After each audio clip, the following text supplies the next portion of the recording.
तो आज हम लोग जानने वाले हैं एक्सरसाइज 1.2 के सवाल नंबर 3 को।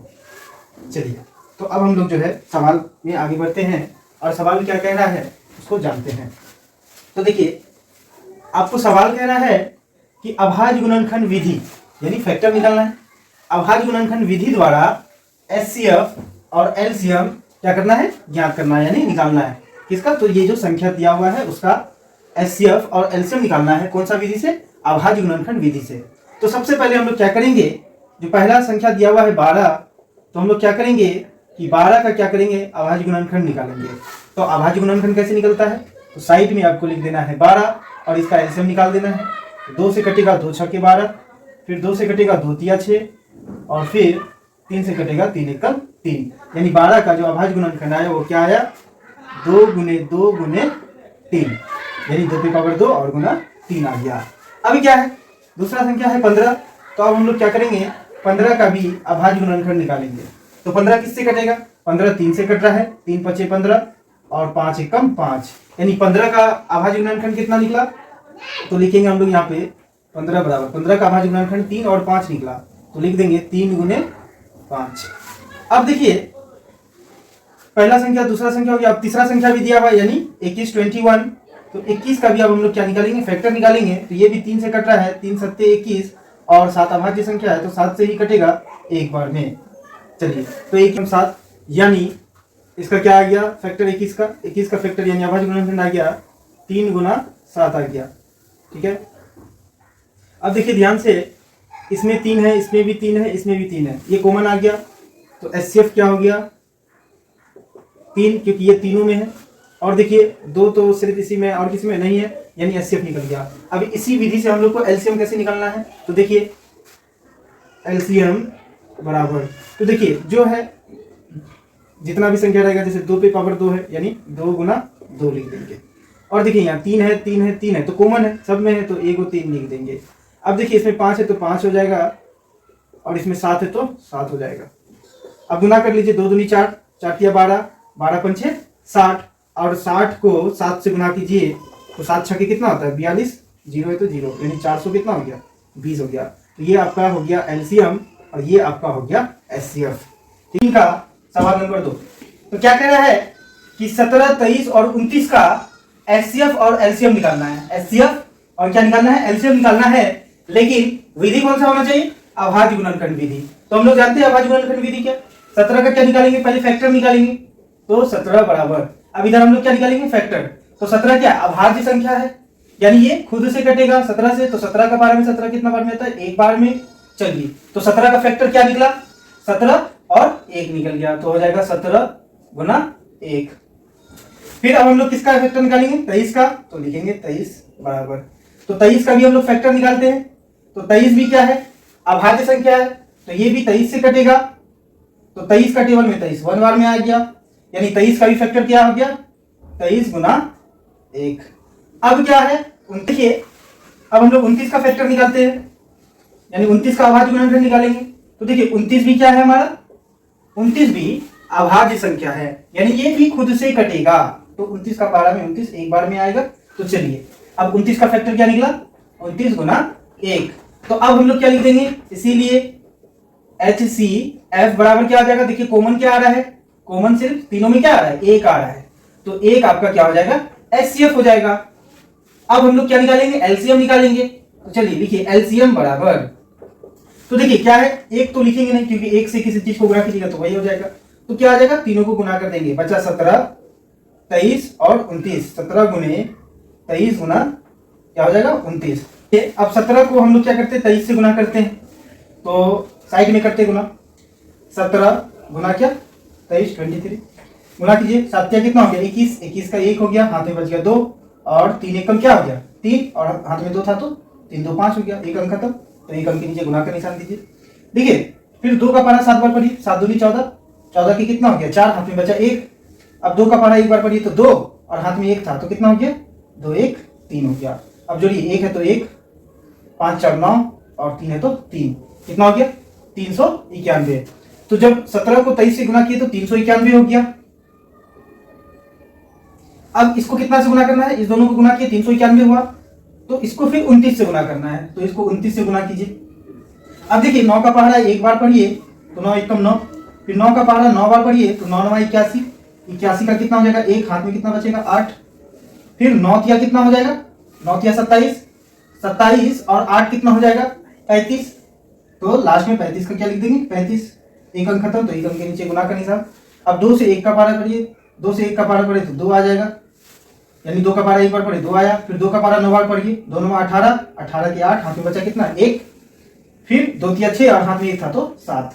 अब इस सबको क्या करेंगे, तो अब देखिए 9 है तो 9, 1 और 2 को जोड़ दीजिए, 1 और 2 को जोड़ दीजिए तो 3 हो जाएगा, 8 5 13, 13 के 3, हाथ में बचा कितना 1, 7 3 10 और हाथ में 1 था तो कितना हो गया 11, यानी कितना आ जाएगा 11,339। तो एलसीएम कितना आ गया आपका 11,339, ये आपका क्या आ जाएगा एलसीएम, और ये एक आपका क्या आ जाएगा एचसीएफ। तो इसी तरीका से अब हम लोग तीसरा नंबर देखते हैं, तीसरा नंबर में क्या कह रहा है। चलिए अब हम लोग तीसरा नंबर देखते हैं। तीसरा नंबर सवाल में बोल रहा है 8 9 और 25 का एचसीएफ और एलसीएम निकालिए, कौन सा विधि से, अभाज्य गुणनखंड विधि से। तो उसी तरह से हम लोग क्या करेंगे, 8 का सबसे पहले क्या करेंगे अभाज्य गुणनखंड निकालेंगे, तो 8 का हम लोग क्या निकाल देते हैं अभाज्य गुणनखंड निकाल देते हैं, तो 2 से कटेगा तो चौके 8, फिर 2 से कटेगा 2 दूनी 4, फिर 2 से कटेगा 2 एकम 2, यानी 8 का अभाज्य गुणनखंड क्या आएगा 2 गुना 2 गुना 2 गुना 1। अब हम लोग क्या करेंगे 9 का अभाज्य गुणनखंड निकालेंगे, तो अब हम लोग 9 का अभाज्य गुणनखंड निकालते हैं। 9 का अभाज्य गुणनखंड निकालेंगे, 3 से कट रहा है 3 तिया 9, फिर 3 3 से कटेगा 3 एकम 3, यानी 9 का अभाज्य गुणनखंड कितना आया 3 गुना 1। फिर इसी तरह अब हम लोग किसका अभाज्य गुणनखंड निकालेंगे 25 का, तो हम लोग क्या निकालेंगे अभाज्य गुणनखंड, तो उसी तरह से 25 लिख दिए। अब देखिए लास्ट में 5 से जानते हैं, 5 से कटेगा, 5 का पारा में 25 कितना बार में आता है 5 बार में, फिर 5 का पारा में 5 कितना बार में कटेगा 1 बार में, यानी 25 का अभाज्य गुणनखंड कितना आया 5 गुने 5 गुना 1। फिर हम लोग क्या लिखेंगे, इसीलिए HCF बराबर, देखिए क्या कॉमन आ रहा है, सब में एक है, सब में एक है और कुछ तो कॉमन नहीं आ रहा है, तो एक हमारा क्या हो जाएगा HCF हो जाएगा। और अब क्या लिखेंगे LCM बराबर, तो LCM क्या आएगा, देखिए यहाँ 2 पे पावर कितना है 3, यानी 2 गुने 2 गुना 2, और देखिए क्या है 3 पे पावर 2, यानी 3 कितना बार लिखना है 2 बार, 3 गुना 3, और देखिए क्या लिखना है 5 कितना बार है 2 बार, तो 5 गुना 5। चलिए अब देखिए क्या है, अब गुना करना है तो 2 को 2 से गुना कीजिए, 2 दूनी 4, 4 दूनी 8, और 8 तिया कितना हो जाएगा 24, 24 तिया कितना हो जाएगा 24 तिया 72, और बची कितना हो गया 25, तो 72 को 25 से गुना कर दीजिए, तो 5 दूनी 10 की 0, हाथ में बचा कितना 1, 5 7 35 और 1 कितना हो गया 36। फिर देखिए एक अंक खत्म, तो एक अंक के नीचे गुना का निशान, फिर 2 का पारा से 2 का पारा पढ़िए, 2 दूनी 4 और 2 का पारा 7 बार पढ़िए, तो 2 सत्ते 14। अब जोड़ दीजिए तो 0 6 4 10 की 0, हाथ में बचा कितना 1, 4 3 7 1 कितना हो गया 8, और 1 है तो 1, यानी कितना आ गया 1800। तो एलसीएम कितना आ गया हमारा 1800। ठीक है, तो ये आपका जो है 3 नंबर का, आप तीनों सवाल जो है यहाँ पे कंप्लीट हो गया है। आप लोग इसे 2 बार 3 बार रिवाइज कीजिए ताकि आपका जो मैथ का स्किल है वो बेहतर बने। तो अब हम लोग करने वाले हैं क्वेश्चन नंबर 4 को, जो कि आपको दिया गया है एचसीएफ का मान दिया हुआ है 9 है, और पहली संख्या आपको 306 दिया हुआ है और दूसरी संख्या 657 दिया हुआ है, और कह रहा है कि इसका एलसीएम क्या होगा, एलसीएम बराबर व्हाट निकालना है। तो देखिए फॉर्मूला क्या होता है, एलसीएम बराबर पहली संख्या गुने दूसरी संख्या, यानी a गुना b, और बट्टे क्या होता है एचसीएफ, ये आपका क्या है फॉर्मूला है। तो इस फॉर्मूला से हम लोग क्या निकाल सकते हैं एलसीएम निकाल सकते हैं। तो देखिए बराबर है तो क्या लिखिएगा, बराबर लिखिए, पहली संख्या कितना है 306 है और दूसरी संख्या कितना है 657 है, बट्टे अब देखिए एचसीएफ आपके पास कितना दिया हुआ है 9 दिया हुआ है, तो आप इससे क्या निकाल सकते हैं एलसीएम निकाल सकते हैं। तो आप क्या कीजिए 9 से घटाइए, तो देखिए 9 से इसको भाग दीजिए, क्योंकि थोड़ा डिफिकल्ट है, थोड़ा ऑड लग रहा है, और ये क्या थोड़ा इवन है, तो इसमें गुना करने में इजी होगा, इसलिए जो बड़ा से बड़ा रहे कोशिश कीजिए उसको घटाने का, उसको छोटा से छोटा करने का।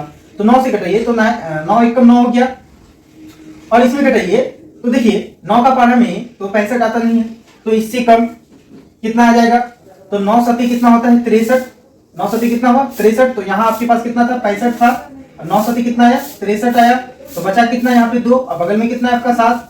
अब 9 का पारा हम बोलिए 27 कितना बार में आता है, तो 9 किया 27, ठीक है। तो कितना बार में कट गया 9 से 73 बार में कट गया, तो आपका कितना है 306 गुना 73। अब क्या कीजिएगा 306 में 73 का गुना कर दीजिएगा। तो आप देखिए 306 को 73 से गुना कर दीजिए, तो 306 गुना कितना 73। तो देखिए 3 का पारा 6 बार पढ़िए, 3 6 18 की 8, हाथ में कितना बचा 1। फिर 3 का पारा 0 बार पढ़िए तो 0 हो जाएगा, और हाथ में 1 था तो 1 आ गया। फिर 3 का पारा 3 बार पढ़िए तो 3 क्या कितना हो जाएगा 9 हो जाएगा, ठीक है। एक अंक खत्म, तो एक अंक के नीचे गुना का निशान हो जाएगा। अब देखिए 7 का पारा कितना बार पढ़ना है 6 बार, तो 7 6 कितना हो जाएगा 42, 42 का कितना होगा 2, हाथ में कितना बचेगा तो 4। अब देखिए 7 का पारा 0 बार पढ़िएगा तो 0, और हाथ में 4 था तो कितना आ जाएगा 4। फिर 7 का पारा कितना बार पढ़ना है 3 बार, तो 7 क्या कितना हो जाएगा 21। अब क्या कर दीजिए इसको जोड़ दीजिए, 8 है तो 8, 2 1 कितना हो जाएगा 3, 9 4 13 के 3, हाथ में बचा 1, और यहाँ 1 है तो 2 हो जाएगा, और ये 2 है तो 2, यानी आपका क्या हो गया 22,338। तो आप यहाँ लिख दीजिए 22,338, ये आपका क्या निकल गया एलसीएम निकल गया 22,338। तो इसी तरीके से 4 नंबर का सवाल जो है बनेगा, और आप लोग इसको रिपीट करते रहो। तो देखिए 5 नंबर सवाल क्या कह रहा है कि जांच कीजिए कि किसी प्राकृतिक संख्या क्या होता है, गिनती की संख्या को प्राकृतिक संख्या कहेंगे। अब देखिए किसी बच्चे को बोलिएगा कि गिनती की संख्या यानी गिनती सुना तो 0 से तो स्टार्ट नहीं करेगा, वो बच्चा 1 से स्टार्ट करेगा, तुरंत बोलेगा 1 2 3 4 5, यानी ये क्या है गिनती की संख्या है, ठीक है। तो गिनती की संख्या को क्या कहते हैं प्राकृतिक संख्या। तो प्राकृतिक संख्या कहां से स्टार्ट होता है 1 से स्टार्ट होता है, तो ये बात आप याद रखिएगा। तो क्या कह रहा है कि किसी प्राकृतिक संख्या n के लिए, यानी n का मान कुछ भी रख लेंगे, 1 2 3 4 5 कुछ भी रख लेना है, और बताना है कि 6 पे पावर n जो अंक आएगा वो क्या 0 पर समाप्त हो सकता है, यानी उसका जब गुणनखंड कीजिएगा तो वो क्या 0 पे समाप्त हो सकता है। तो चलिए हम लोग देखते हैं। तो लिखेंगे माना कि n बराबर, n प्राकृतिक संख्या है तो n का मान कुछ रख लीजिए 1 2 3 4 कुछ भी, तो हम रख देते हैं n का मान 1 रख देते हैं। माना कि n बराबर 1 है, तब क्या होगा, तब इसको हम लोग क्या लिख सकते हैं, तब 6 n क्या हो जाएगा वो कन्वर्ट किस में हो जाएगा आपका 6 पे पावर किस में 1 में। तो जब 6 का पावर 1 कीजिएगा तो ये क्या हो जाएगा 6 हो जाएगा, और 6 का जब अभाज्य गुणनखंड निकालिएगा तो वो कितना आएगा 2 गुना 3 आएगा। तो देखिए ये क्या 0 पे खत्म हो रहा है, नहीं हो रहा है, तो हम लोग क्या लिख देंगे कि n के लिए, प्राकृतिक संख्या n के लिए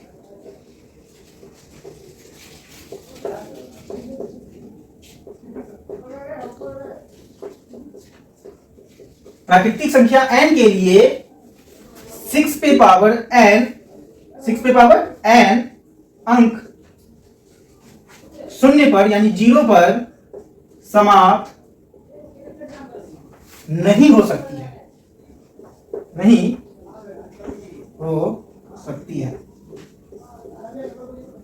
तो आप 5 नंबर सवाल को इस, चलिए अब हम लोग देखते हैं सवाल नंबर 6। तो सवाल नंबर 6 आपका क्या कह रहा है, सवाल नंबर 6 कह रहा है कि व्याख्या कीजिए कि 7 गुना 11 गुना 13, 7 गुना 11 गुना 13 प्लस 13 और 7 गुना 6 गुना 5 गुना 4 गुना 3 गुना 2 गुना 1 प्लस 5 भाज्य संख्याएं क्यों है, यानी हम लोग क्यों इनको भाज्य संख्या बोलेंगे। तो सबसे पहले जानना होगा कि भाज्य संख्या क्या होता है। भाज्य संख्या क्या होता है जिसमें 2 से अधिक गुणनखंड हो, यानी जब उसका फैक्टर निकालिएगा तो 2 से अधिक हो। जैसे यहाँ भी देखिए क्या है फैक्टर 2 से अधिक है, तो हम लोग ऐसे डायरेक्ट भी लिख सकते हैं, लेकिन इसको सॉल्व करके हम लोग बताएंगे। और अभाज्य क्या होता है जिसमें सिर्फ और सिर्फ 2 ही गुणनखंड हो, यानी एक तो 1 होगा, दूसरा क्या होगा वो खुद ही होगा। तो चलिए हम लोग सबसे पहले इसको सॉल्व करते हैं। तो आपका पहला सवाल क्या बोला है 7 गुना 11 गुना 13 प्लस 13, ये क्या है भाज्य संख्या है, सिद्ध करना है आपको, साबित करना है क्यों। तो देखिए यहां भी 13 है और यहां भी 13 है, तो इससे क्या कर सकते हैं 13 हम लोग कॉमन ले सकते हैं, यानी दोनों में है 13। तो देखिए 7 है तो 7 लिख देंगे, 11 है तो 11 लिख देंगे। अब गुना देखिए 13 से 13 कितना बार में कटेगा एक बार में, और प्लस 13 का पारा में 13 कितना बार में आएगा एक बार में, ठीक है। चलिए अब हम लोग लिखेंगे 13 है तो 13, पहले ब्रैकेट का काम होता है, बीच में कुछ नहीं तो गुना हुआ। तो 11 को 7 से गुना कीजिए, 11 सते 77, 77 को 1 से गुना कीजिए तो हो जाएगा 77, ठीक है, प्लस 1 है तो 1 हो जाएगा। अब देखिए 13 है तो 13 लिखे गुना 77 में 1 जोड़ दीजिए, कितना हो जाएगा 78। अब देखिए 13 से 78 को गुना करना है तो यहाँ लिख दीजिए साइड में 78, और क्या कीजिए, या एक काम ये भी कर सकते हैं कि 78 का आप लोग क्या निकाल सकते हैं, अभाज्य गुणनखंड। तो देखिए 78 का आप अभाज्य गुणनखंड निकाल दीजिए 2 से, तो 2 तिया 6 हो गया, ठीक है, 1 बचा और 2 नमा कितना हो गया, यहाँ 1 बचा तो 18 हो गया, तो 2 नमा कितना हो जाएगा 18। फिर देखिए 9 3 12 यानी 3 से कट रहा है, तो 3 से काटिए तो 3 1 कम 3 हो जाएगा, और 3 तिया कितना हो जाएगा 9।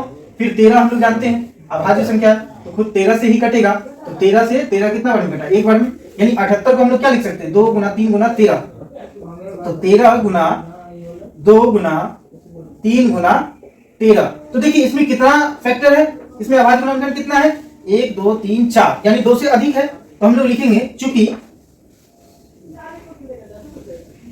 इस पद का, यानी ये जो पद दिया हुआ है इस पद का गुणनखंड 2 से अधिक है,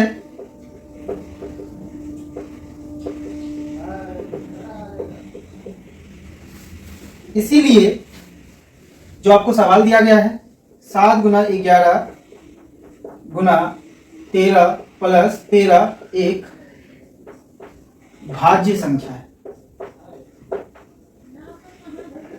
भाज्य संख्या। तो इसी तरह से अब हम लोग क्या करेंगे, आपका दूसरा जो पद दिया हुआ है इसका भी मान निकालेंगे। अब देखिए आपका दूसरा पद क्या दिया हुआ है, तो 7 गुना 6 गुना 5 गुना 4 गुना 3 गुना 2 गुना 1 और प्लस 5। तो इसमें भी देखिए आपका कॉमन क्या है, तो ये 5 है, तो 5 को क्या कर सकते हैं आप कॉमन ले सकते हैं, तो बचा क्या 7 बचा, 6 बच गया।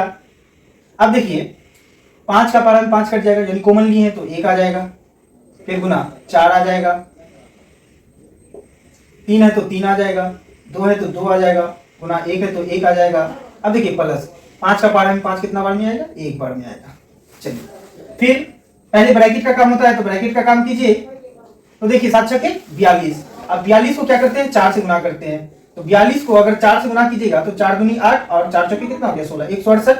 फिर 168 को किससे गुना करना होगा 3 से, तो 168 को 3 से गुना कीजिए, 168 को किससे गुना करना है 3 से गुना करना है, तो 168 को 3 से गुना कीजिएगा तो 8 के 24 के 4 हाथ में बचा कितना 2, 3 छक्के 18 और 2 20 के 0 हाथ में बचा कितना 2, 3 एकम 3 और 2 कितना होता है 5 हो जाता है, तो 504 हो गया। अब 504 को 2 से गुना कीजिए तो कितना हो जाएगा 1008 हो जाएगा। देखिए 2 से गुना करते हैं, 2 चौके 8, 0 है तो 0 और 2 पंचे 10, यानी 1008 हो गया। 1008 को 1 से गुना कीजिएगा तो 1008 ही रहेगा।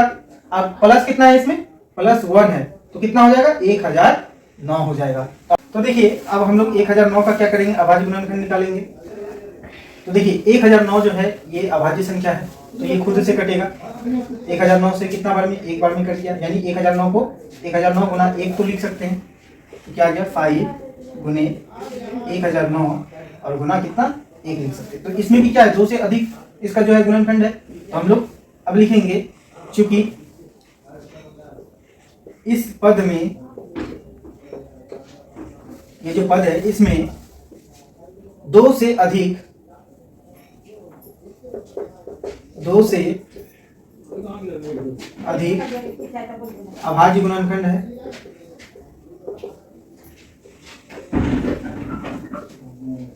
गुणनखंड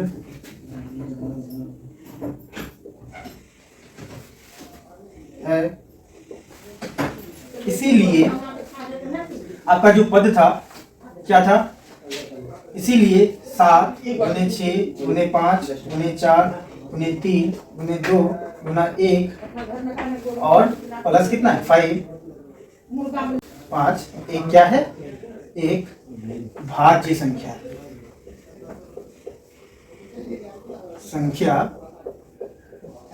तो देखिए ये सब सवाल जो है आप 2 से 3 बार बनाइए ताकि आपको मतलब हैबिट हो जाए ये सब सवाल का, और कभी भूले नहीं, क्योंकि मैथ एक ऐसा सब्जेक्ट है जिसको आप रट नहीं सकते हैं। इसको आप जितना रिवाइज कीजिएगा उतना आप इसमें माहिर होइएगा।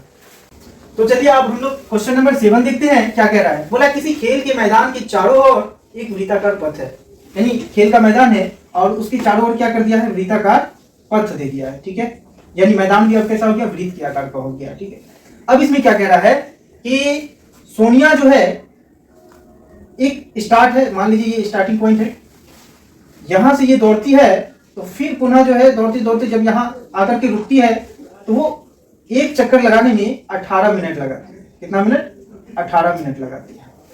ठीक है, कौन, तो सोनिया। अब देखिए दूसरा स्थिति क्या बोला है, जबकि इसी मैदान का एक चक्कर लगाने में रवि को कितना मिनट लगता है, 12 मिनट। तो मान लीजिए यहां से रवि भी स्टार्ट किया और जब यहां से यहां तक दौड़ा तो उसको कितना लग रहा है, 12 मिनट लग रहा है। किसको लग रहा है, तो रवि को। यानी इसी मैदान को, इसी पथ को एक चक्कर लगाने में रवि को 12 मिनट लगता है और सोनिया को कितना मिनट, 18 मिनट लगता है। तो बोला है कि अगर वो स्टार्ट एक साथ करे और एक साथ आकर के रुके तो पुनः जो है वो इस बिंदु पे कब आकर के जो है, कितना मिनट के बाद आकर के जो है वो रुकेगा। तो देखिए इसमें साफ आपको बोल दिया है कि कितना मिनट आकर के बाद आकर के वो रुकेगा, यानी इसका एलसीएम निकालने के लिए आपको कहा गया है। तो देखिए बोल रहा है कितने मिनट के बाद वो लोग जो है पुनः जो है प्रारंभिक स्थान पे जहां से स्टार्ट किया था वहां आकर के रुकेगा, यानी वहां आकर के मिलेगा। तो देखिए इसमें आपको दो संख्या दिया हुआ है, तो पहली संख्या क्या है, पहली संख्या 18 है और दूसरी संख्या कितना है, और दूसरी संख्या जो है आपका 12 है। तो बोल रहा है कि ये दोनों कहां पे आकर के जो है मिलेगा। तो सिंपल है, ये आपको क्या दिया है, एलसीएम निकालने के लिए दिया है। तो हम लोग क्या कर लेंगे, पहले 18 का क्या निकालेंगे, अभाज्य गुणनखंड निकालेंगे। तो देखिए 18 का अभाज्य गुणनखंड निकालेंगे तो 2 से कटेगा, 2 नमा कितना हो जाएगा 18, फिर 3 से कटेगा, 3 दिया कितना हो जाएगा 9, फिर ये 3 से कटेगा, 3 का 3 एक कम कितना हो जाएगा 3 हो गया। तो 18 का आपका अभाज्य गुणनखंड कितना आया, 2 गुना 3 गुना 3। और इसी तरह से अब क्या करेंगे हम लोग, 12 का अभाज्य गुणनखंड निकालेंगे। तो देखिए 12 का अभाज्य गुणनखंड निकालिए, 2 से कटेगा, 2 छके 12, फिर 2 से कट रहा है, 2 तिया 6, फिर अब 3 क्या होगा, 3 से कटेगा, 3 एक कम 3, यानी 12 का अभाज्य गुणनखंड क्या है, 2 गुना 2 गुना 3। तो लिखेंगे 2 गुना 2 गुना 3। अब देखिए हमको क्या निकालने बोला है, एलसीएम। तो अब देखिए यहाँ पे इसमें 1 2 है और इसमें कितना 2 है, 2 2 है, यानी 2 की पावर 2। तो एलसीएम में हम लोग जिसमें बड़ा घात होता है उसको लिखते हैं, तो 2 पे पावर 2 यानी 2 गुना 2 लिखेंगे। और देखिए इसमें 1 3 है, इसमें 2 3 है, तो किसका लिखेंगे, जिसमें ज्यादा घात है, यानी 3 गुना 3 लिखेंगे। तो देखिए 2 दूनी कितना होता है 4, और 4 तिया कितना हो जाएगा 12, और 12 तिया कितना होता है 36। तो आपका एलसीएम क्या हो जाएगा 36। तो आपका एलसीएम कितना गया 36 मिनट। तो आप यहाँ पे लिख दीजिए कि अतः रवि और सोनिया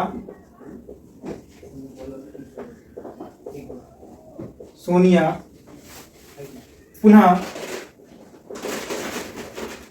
कितना मिनट आया आपका 36 मिनट, 36 मिनट बाद प्रारंभिक स्थान पर मिलेंगे।